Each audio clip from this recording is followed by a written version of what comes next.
का बताई, तबीयत बहुत खराब बा, बड़ा परेशान बाती कर रहे डॉक्टर के लगे। डॉक्टर साहब देखे नोखेन दवाई ववाई देहन, का कही चल न्याय जात बा धीरे धीरे घरे। अरे चहटुआ, अरे काका, अरे राम खा भैया, कैसे बहुत तबीयत खराब का हो तोहार? तबीयत बेटवा बहुत खराब बाटे। अरे बाप रे, का हो गया?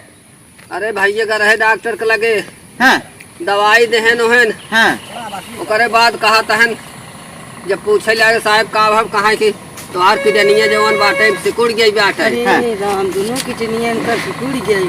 बेटवा जब बाहरवा हम आए हैं हैं तो देखा तही जब टोवा तही किडनिया हमार सही में छोट बड़ी हो गई।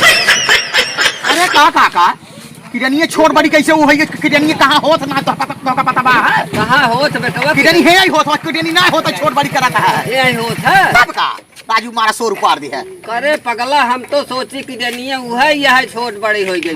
राजू किडनी है ही होत है बाएं पे। ओहो, हम पहले हमसे डरवा दी है। पहले गुर्दा उर्दा हम सब कहाँ हम वह जानत रहे, हम तो कहीं किडनी वह यह है। नहीं किडनी यही होत है, वो किडनी ना होत छोट बड़ी जवान है। अच्छा हाँ पगला ही तो कभी सही रहे एकदम।